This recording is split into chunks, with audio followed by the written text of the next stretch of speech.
কক্সবাজারের উখিয়ে প্রবাসী ৫ ভাইয়ের মালিকানাধীন জমি দখলে নেওয়ার চেষ্টার অভিযোগ উঠেছে স্থানীয় একটি প্রভাবশালী চক্রের বিরুদ্ধে।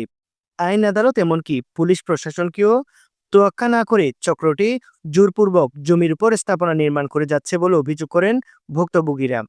এ ঘটনায় প্রবাসী পরিবারের সদস্যরা প্রশাসনের কাছে বারবার সুবিচার চাইলেও কোনো স্থায়ী সমাধান পাননি। বর্তমানে তারা চরম নিরাপত্তাহীনতায় দিন কাটাচ্ছেন। ভুক্তভোগী পরিবারের সদস্য ও জমির নথিপত্র বিশ্লেষণে জানা গেছে, উখিয়ার হলদিয়া পালং ইউনিয়নের বাসিন্দা প্রবাসী মোহাম্মদ রশিদ কমল গংদের পিতা আব্দুল গফুর ১৯৭৬ সালে কবল আমলে ৩৬ শতক জমি ক্রয় করেন। এরপর থেকে পরিবারটি বৈধভাবে জমিটি ভোগ দখল করে আসছিল। আব্দুল গফুরের মৃত্যু হলে ওয়ারিশ সূত্রে ওই জমির মালিক হন প্রবাসী থাকা তার ৫ ছেলে। তবে সাম্প্রতিক সময়ে ওই জমির বাজার দর বেড়ে গেলে তা দখলে নিতে নজর পড়ে স্থানীয় একটি প্রভাবশালী চক্রের। প্রবাসী থাকা ৫ ভাইয়ের অনুপস্থিতির সুযোগ নিয়ে উখিয়ার মরিচা এলাকার গুলজার বেগম, কাইসার উদ্দিন, মোহাম্মদ রায়হান, মোহাম্মদ মিজান, গিয়াসউদ্দিন, মোহাম্মদ বেলাল উদ্দিন, মোহাম্মদ রফিক ও মোহাম্মদ শাহাবুদ্দিন মিলে ওই জমিতে দখলদারিত্ব চালাতে থাকে। ১৯৭৫ আর আব্বা এই জাগান কিনলেন ৩৬ শতক জায়গা।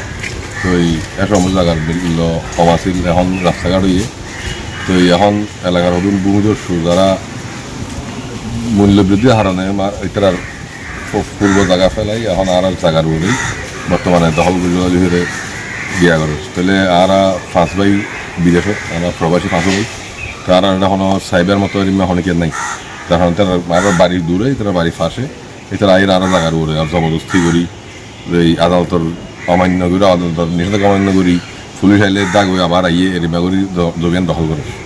জায়গাগান আসলে গপুরত দীর্ঘদিন ধরে আহার আন্ডারে আছে জায়গা, তৈলে জায়গা আহার আন্ডারে আছে এডে হাতিকে মিজান হদিবে আইয়ে না মামা চাবত এটা আইয়ে ইয়ান দখল করে দেয়। অভিযোগ রয়েছে চক্রটি ইতিমধ্যে জমির উপর স্থায়ী স্থাপনা তোলার কাজ শুরু করেছে। সর্বশেষ গত ২৩ জুন তারা ৫ থেকে ৬ জন শ্রমিক দিয়ে পাকা দেওয়াল নির্মাণ ও মাটি ভরাটের কাজ চালায়। খবর পেয়ে পুলিশ গিয়ে ওই দিন বিকেলে কাজ বন্ধ করে দেয়। তবে পুলিশের নির্দেশনা অমান্য করে পরদিনই আবারও নির্মাণ কাজ শুরু করে তারা। এই ঘটনায় প্রবাসী পরিবারের পক্ষ থেকে উখিয়া থানায় লিখিত অভিযোগও করা হয়েছে। এ বিষয়ে উখিয়া থানা ভারপ্রাপ্ত কর্মকর্তা মোহাম্মদ আরিফ হোসেন বলেন, আদালতের নির্দেশে জমিতে কোনো কাজ না করার নির্দেশ দেওয়া হয়েছে। কেউ নির্দেশ অমান্য করে শান্তি শৃঙ্খলা ভঙ্গ করলে আইনগত ব্যবস্থা নেওয়া হবে। তিনি আরও জানান, বিষয়টি তদারকির জন্য একজন উপপরিদর্শককে দায়িত্ব দেওয়া হয়েছে।